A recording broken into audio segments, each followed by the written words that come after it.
I never record my episodes on the weekend, but for some reason I procrastinated this far beyond the normal stretch of the procrastination station.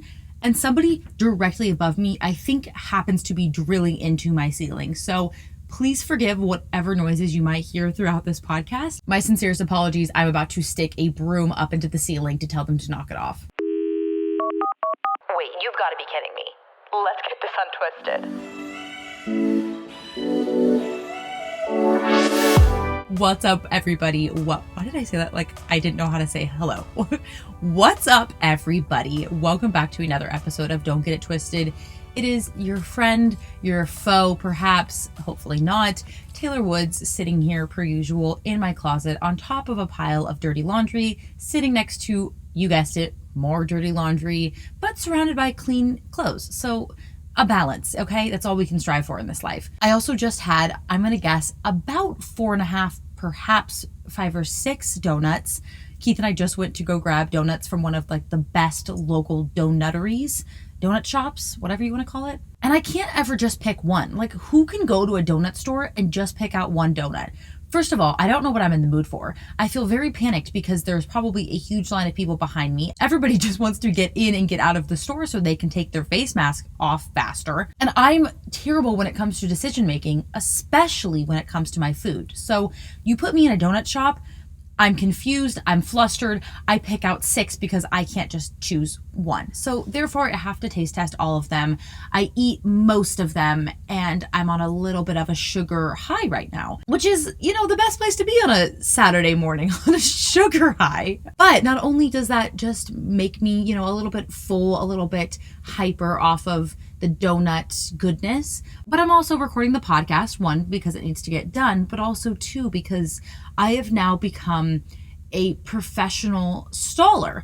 And not just stalling in any sense of the word, but truly more so in regards specifically to exercise. And not just any exercise, but running.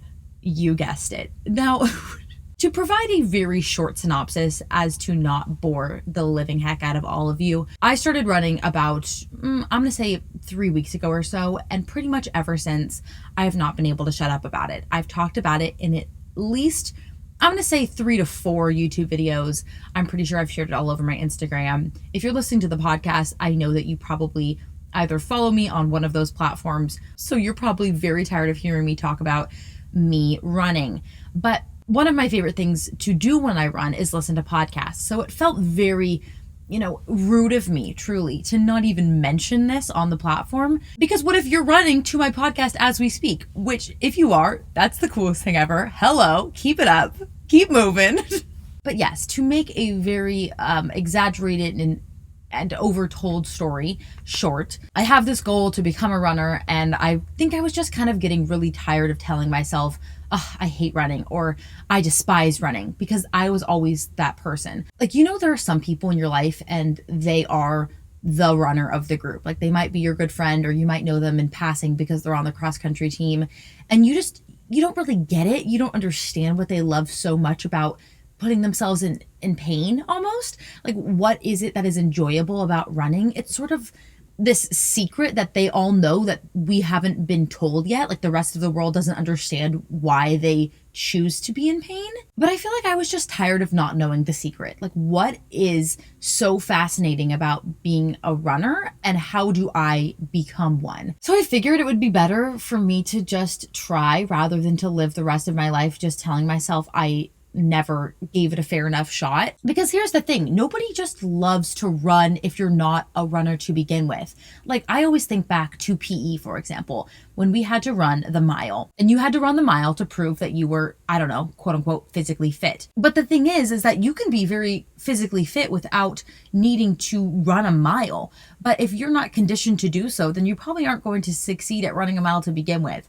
So the thought of running a mile when you are in middle school in front of all of your friends, or maybe your crush or your teacher, or having to go to class after you just were so sweaty in the middle of the field in sunny Southern California, 75 degrees, is disgusting. So I feel like from a young age, I was almost conditioned to not like running because it was never something I sought out. Like, I was a soccer player growing up, then I was a cheerleader. Like, yes, I was in really great physical condition because I was conditioned to play those sports, but I was never conditioned to be a runner. So whenever I had to run even a short distance, I would be like, well, this is sort of terrible.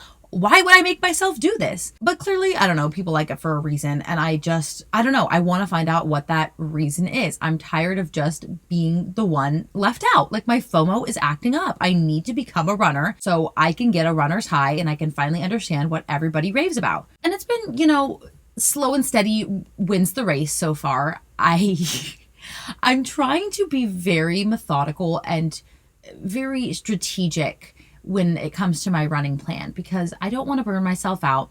I don't want to hate my runs so much that I never want to go on a second run. Truly, I'm trying to just run as long as I can at a very slow pace and practice my breathing technique, practice consistency, and also just trying to run as far as I can without stopping. So as of today, I still haven't gone on my run. I still don't want to go on my run. I feel this pressure to always run farther on the weekends because that's also apparently a thing in the runner community, like running further distances on the weekend, probably because you have more time and flexibility to do so. But let's be honest here, I really don't have a professional job right now. Like I could do that any day of the week. So why choose my perfectly good Saturday? Why ruin my perfectly good Saturday? But yeah, I just think it's so funny that, I've made so many different videos thus far in the time that I've had my YouTube channel. And a lot of them have been centered around fitness, different fitness challenges, different fitness videos. And I've never posted a video that had such a passionate response as the video I just posted about running. And I think that's probably because it's either something that people love or they absolutely hate. And the people that love it, they die for it. They breathe it. They consume it every single day of their life. It is all they eat, drink, and think about. And then there's the whole other side of the spectrum, which is the people that could not stand to think about running for any extended period of time. And I just think it's so hilarious because who knew something like that could be so divisive and cause such a passionate response from you all. But keep it coming. I kind of love it. All these things, fabulous runner tips. Keep them coming. Keep them up. And leave a comment on the podcast reviews or on this video if you're watching on YouTube of some more tips if you have them. Also give this podcast a 5-star review. I always hear other podcasters say that, like rate their podcast, follow their podcast, but I never tell you all to do that. So I don't know, maybe it's a good thing. Maybe we should start doing it. So go give this podcast 5-star review if you're listening on Apple Podcasts. I'm a terrible podcaster, let's just put it bluntly, but go give it a 5-star review. Go subscribe to the YouTube channel. And I just made a Twisty Pod Instagram account. Finally. I never thought there was kind of a need for one, but then I sort of realized, you know what, there is a fun community here and I would like to have an Instagram account for Twisty Pod. So the Twisty Pod Instagram account is @TwistyPod. You guessed it. So go follow me on there and I'll make sure and do lots of fun updates on there, kind of recaps of the episode. Any news announcements or anything like that will be announced on that Instagram account as well. So very important for any future episodes. And you won't want to miss it because I do have some exciting things coming up, baby.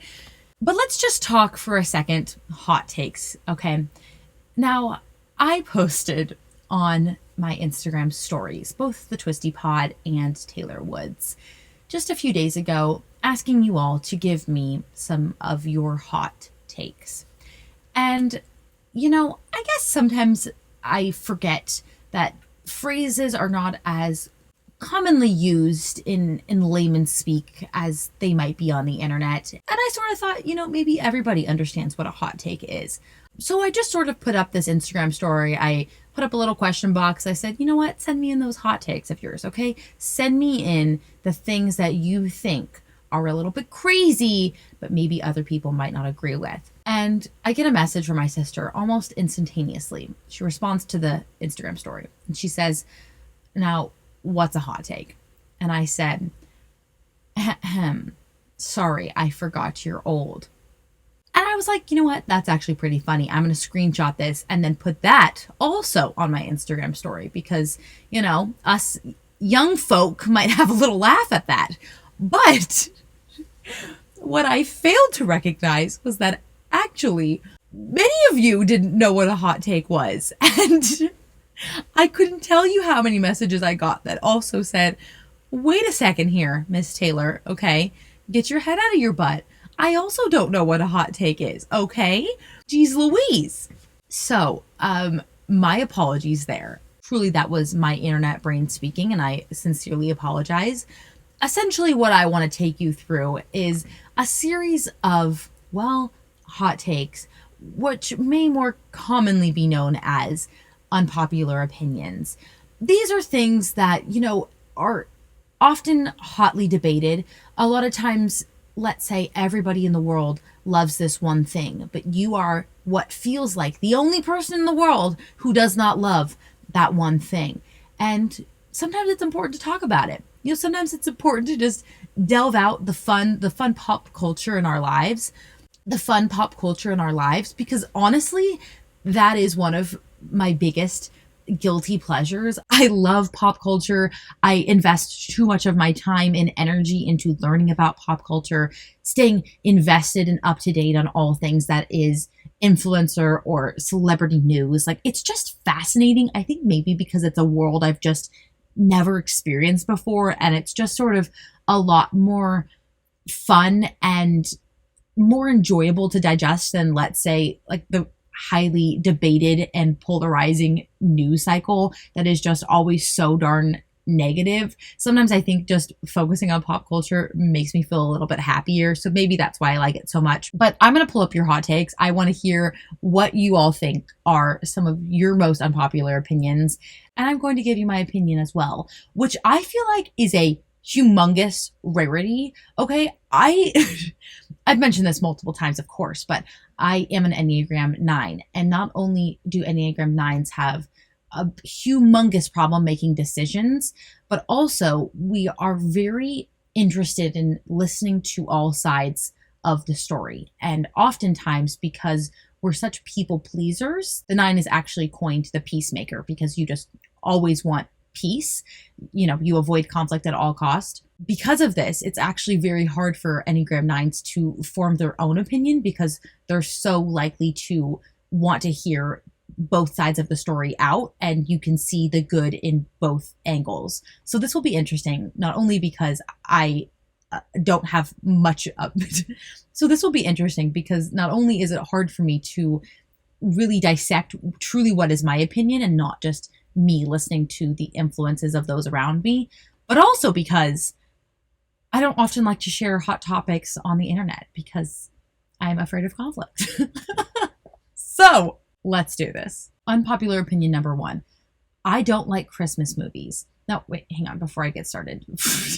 To clarify, these are not my opinions. I'm reading your submissions from my Instagram. So definitely need to clarify that as I read this first one, which is, quote unquote, I do not like Christmas movies. Now, I saw this one right after I posted the story, and I am not shitting you. I could not close my mouth. I was shocked.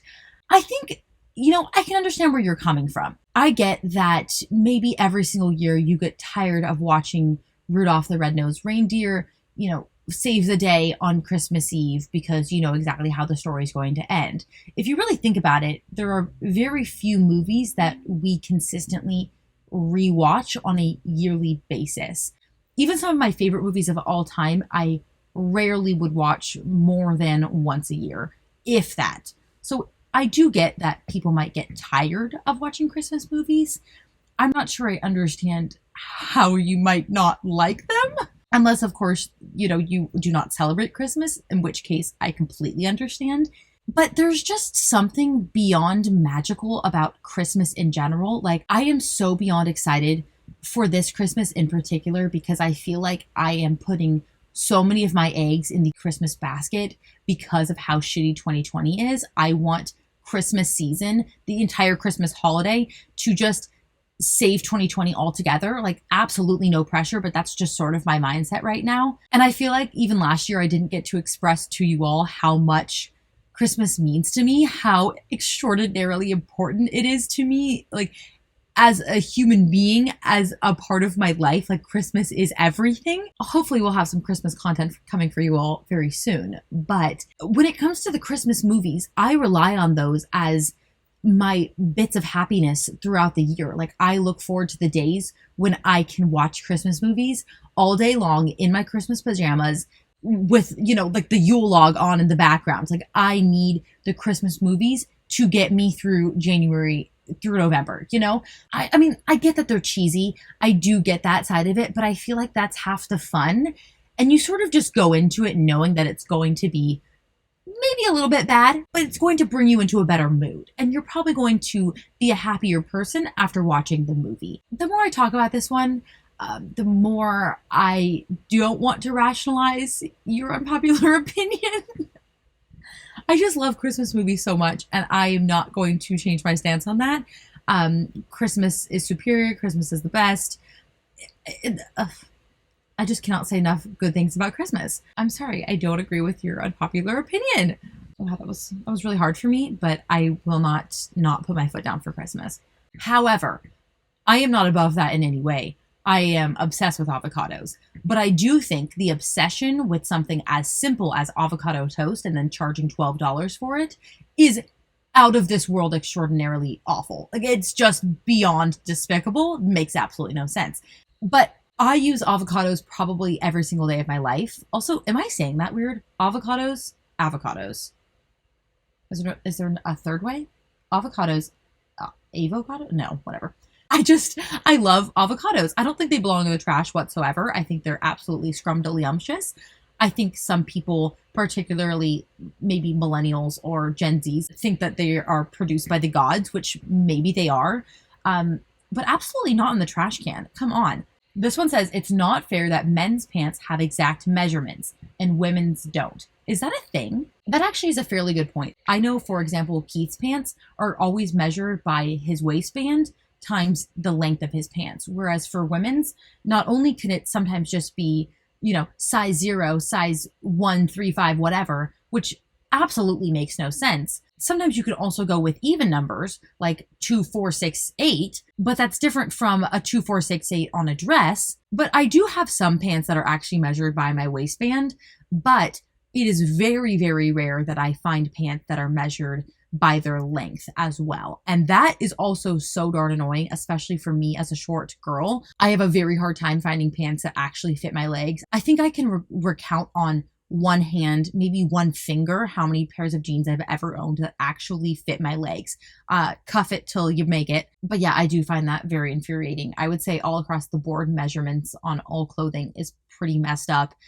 First of all, what even is a small? What even is a medium? That makes no sense. And why am I a small in something else and a triple XL in another? You know what I mean? Like nothing is ever consistent. Every designer has their own sizing metrics. It needs to be the same thing across the board, international. Okay, this one's not much of a hot take, but more of an opinion. What are my thoughts on OnlyFans? So OnlyFans, I think, is extraordinarily cool. Here's the thing. There's always going to be a demand for that sort of content, that market. And if you as a content creator are making your own content, then you have every right to be able to own your content. It's just like YouTube, for example, like if I'm making my own content, I want full rights to it. I want exclusive ownership. And I also want to be able to know that it is my content and I'm the one that is profiting off of it. Somebody that's actually very interesting to hear speak on this topic is Mia Khalifa. I listened to her interview with Philip DeFranco on his podcast, which is called A Conversation With, I believe. And she shares her experience about how she was in the porn industry for, I think, only a few months. And not only did she have a horrible experience with it, but she has no rights to any of those videos. So if she wants them taken down or if she wants them to go away, it is nearly impossible because she has no right. She has no ownership to any of it. So if that's a career that you want to have, and if that's a way that you want to make income, absolutely you should be doing something like OnlyFans. I think it's the coolest thing ever. And I think it's very empowering and it's the way that it should be. Next up, Halloween is overrated. 400% agree. I love the spirit of Halloween. I love holidays in general. I'm just a holiday person, a holiday celebrator.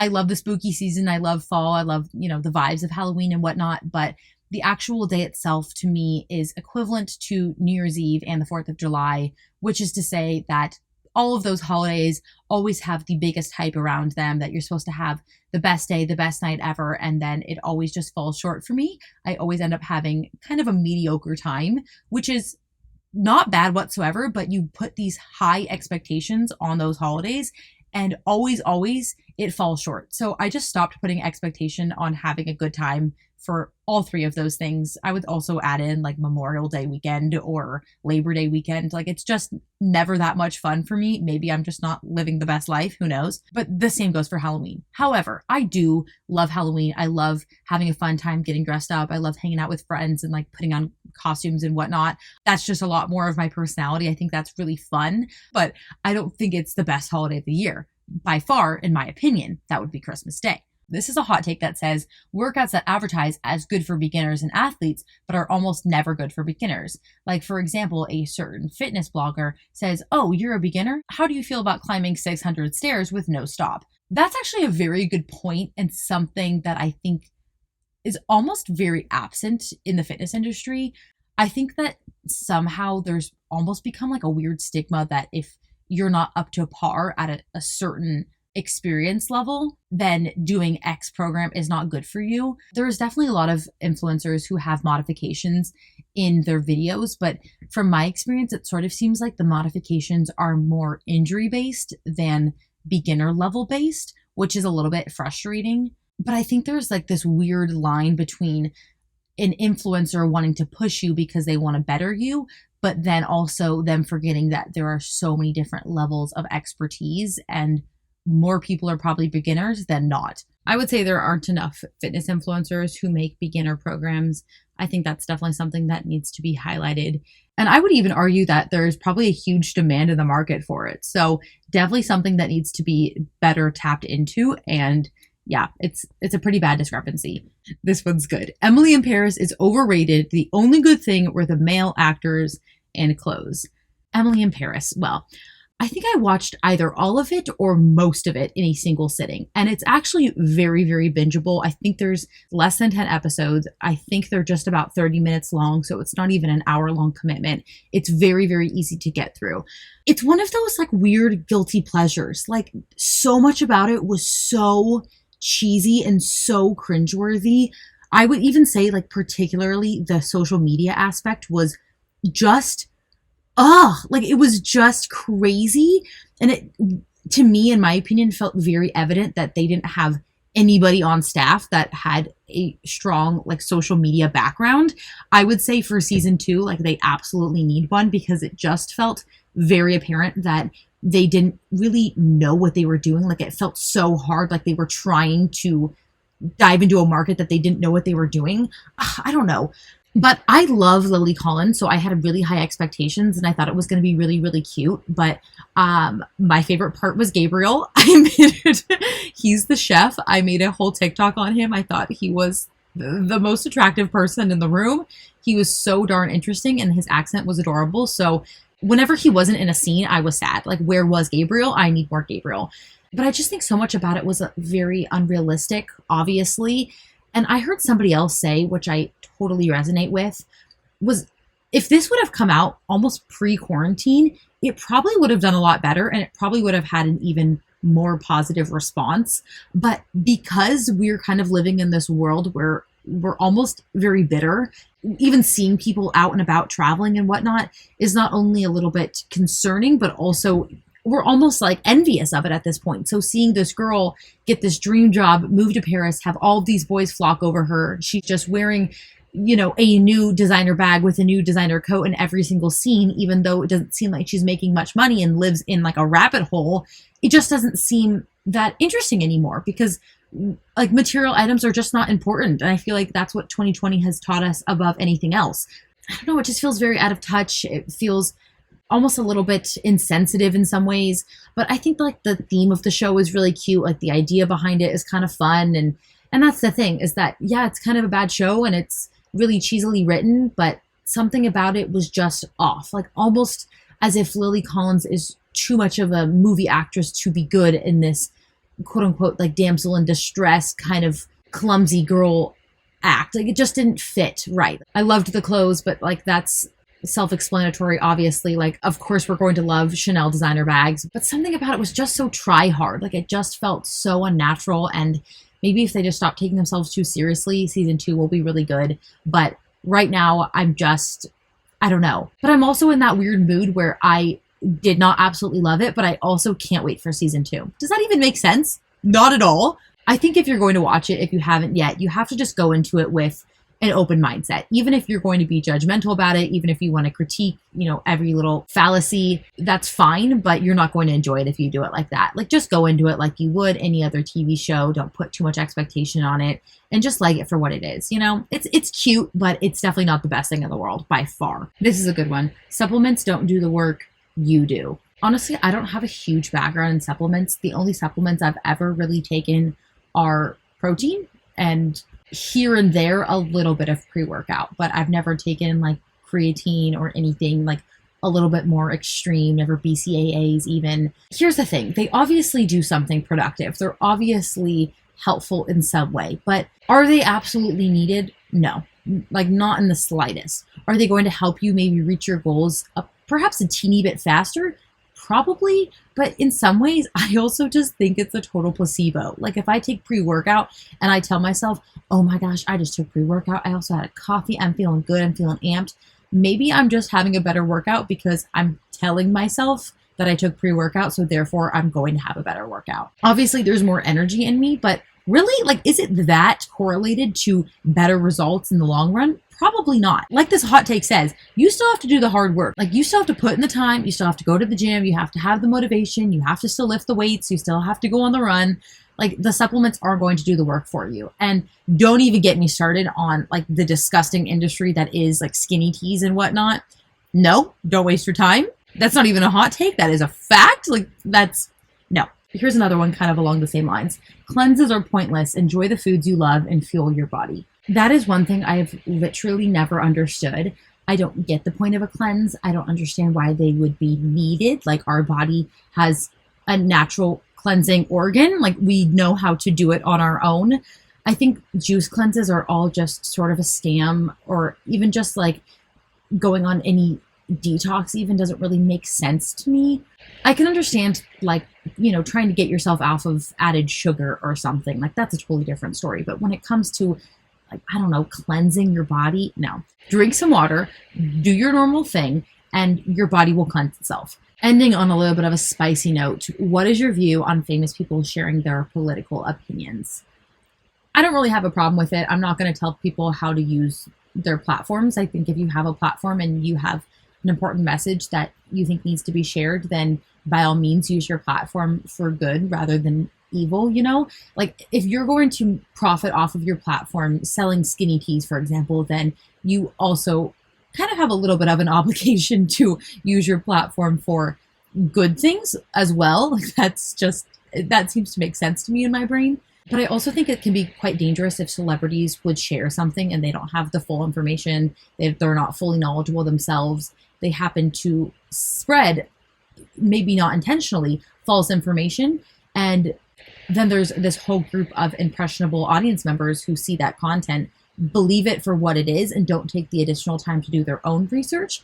And then that can be even more detrimental if you're spreading false information as a celebrity because of all of the people that will see whatever you post. So I think it is a very valuable position to be in because you have so many eyes on you, but you need to use that power in a good way. But I can't stress enough how important it is to be able to use that power for good. I mean, it sounds so darn cheesy, but it's true. But really what is more important right now is to go use your voice. We are in an election year, baby. 2020, the general election is happening.